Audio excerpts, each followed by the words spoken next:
guys, welcome back to my YouTube channel. Today I'm going to be taking this outdated dresser and turning it into this dresser that has a faux wood look design. You guys absolutely loved the look that I did on these nightstands, so I decided to do the same faux wood look on this dresser. There are no major damages to this dresser. It's just a little bit outdated. I'd like to change out the hardware. I'd like to get a different color on this dresser, and I'd also like to do something new with its current base. Now, before we get too far into the video, if you guys could please like this video and subscribe, it'll tell the YouTube algorithm to push it out to more people. I have a goal of reaching 10,000 subscribers by the end of the year, and I need your guys' help to do that. You guys know how all these makeovers start, so let's get started by taking off the hardware. So as I'm taking off the hardware, let's talk a little bit about how much I got this piece for and how much I'm hoping to be able to sell this piece for. So I got this piece at Goodwill for only $24.99. I would say that that is a pretty good price nowadays, seeing as a lot of dressers at Goodwill and the Salvation Army and thrift stores like that, they'll even go upwards of $100 for these thrifted dressers, which personally I feel like is a little insane, seeing as these are secondhand stores. But I guess if you have a solid wood quality piece, that's why I took this one home, because at $24.99 you really can't beat that. Now, because I'm doing this highly desired faux wood look design, I'm gonna try to sell this piece for between $400 to $500. I have all the materials that I need other than new hardware, which will probably run me about $30. So I'll be all in at about $55 to $60-ish. I'm assuming I'm gonna be putting about 5 hours into this project, so selling it at about $400 to $500 I would say is a pretty good profit margin on this piece. So now that all the hardware is off and the drawers are taken out, I'm gonna go ahead and get this piece cleaned. I just like to use Dawn dish soap and warm water. Dawn dish soap does a really good job cutting all the grease, and it's super easy to use. Most people already have it in their homes. This piece is also pretty dusty, so it'll really help with that as well. I'm just gonna run through this pretty quick because I know the cleaning process isn't very fun to watch.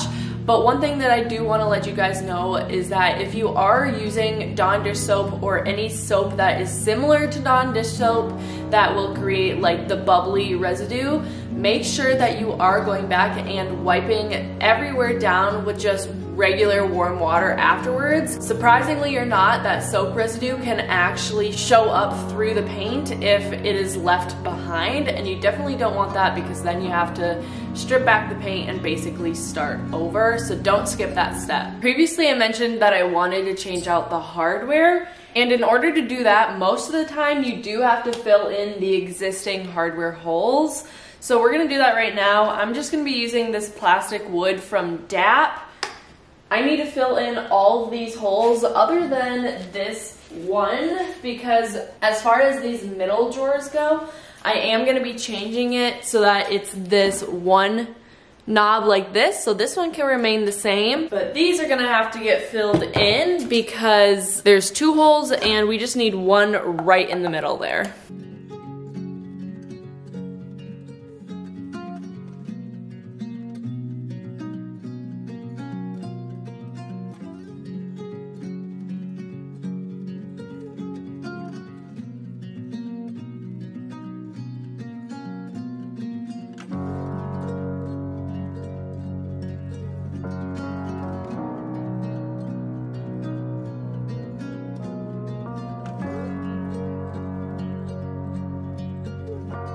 Now at this point, there's not that much that we can do on the drawers while the wood filler dries, but because there weren't any imperfections on the body of the dresser, we can actually get started on sanding. As far as the body goes, I'm just going to be doing a scuff sand with a 220 grit. I do have it hooked up to my shop vac here, so I don't have to wear a respirator because all of the dust just gets sucked right into the shop vac. I was able to do that with this attachment here. I got this off of Amazon for only like $14 or something. I'll have it linked down below along with every other product that I used in this video.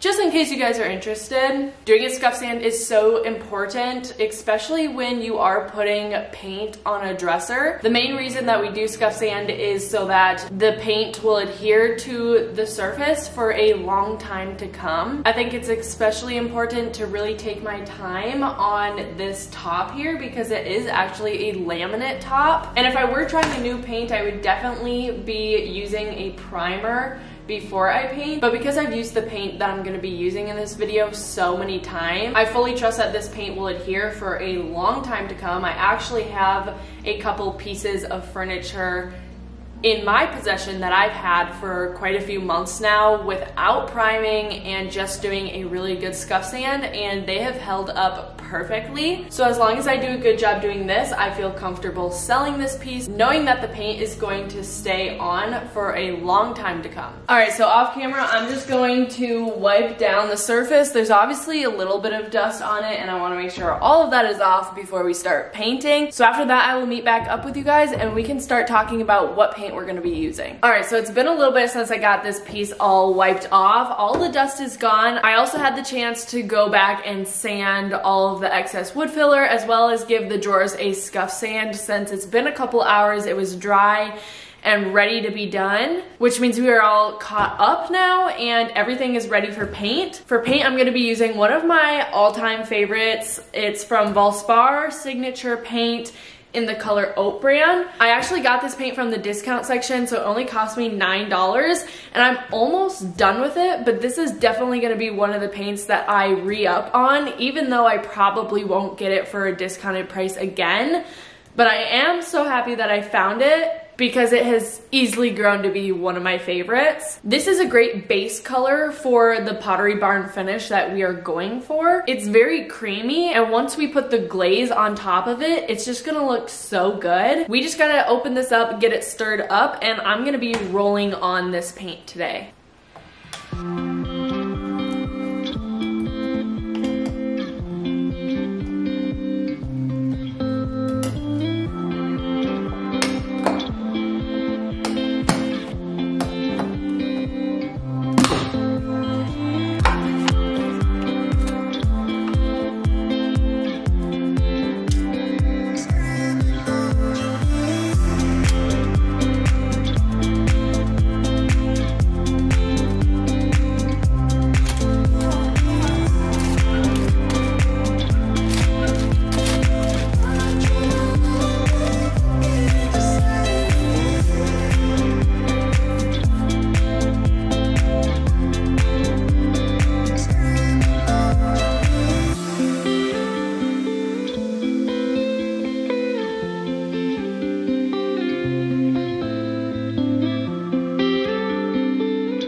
It took 3 coats, but now this dresser has full coverage, so we're ready to get into kind of the star of the show, which is going to be this Rustoleum Decorative Glaze. This is in the color Java Brown. Now this is what I used in the last video, and I absolutely love how it turned out. The tool that I'm gonna be applying it with though is different, so I think it's gonna turn out even better. But this glaze is going to be what really makes that faux wood look design, and it's really what will make this dresser look like one of those pieces from Pottery Barn.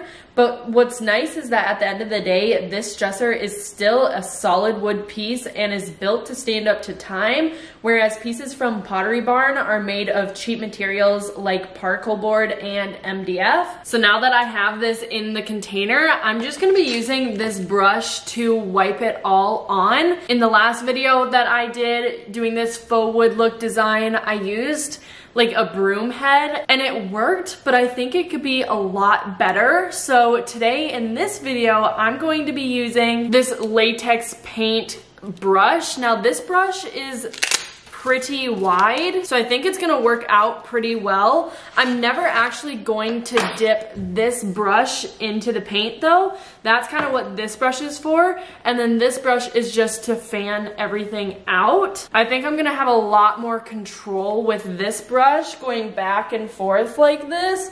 So I think it's gonna turn out really good. There's not much more to it other than that, so let's just go ahead and get started.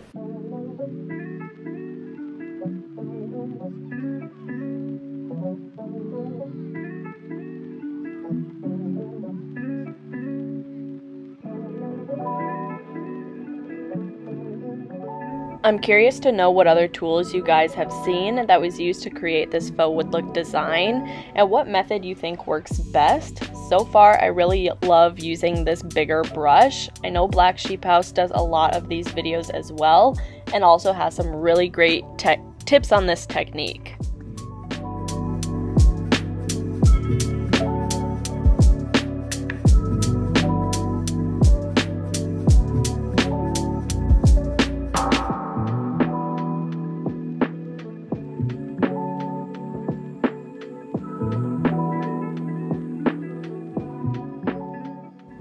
I waited a couple days for the glaze to fully dry, which is why this video is a day late, but after the glaze was dry, I drilled new hardware holes and put on the brand new hardware. You may also have noticed that along this process, the base was cut to make a more modern base with cleaner and simpler lines.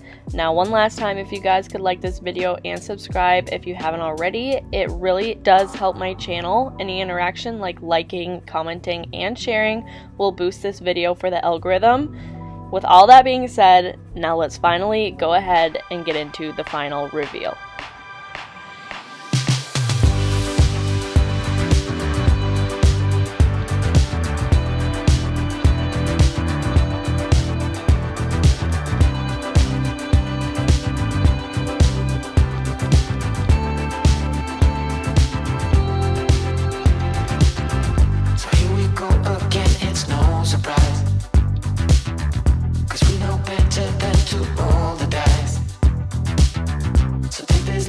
Try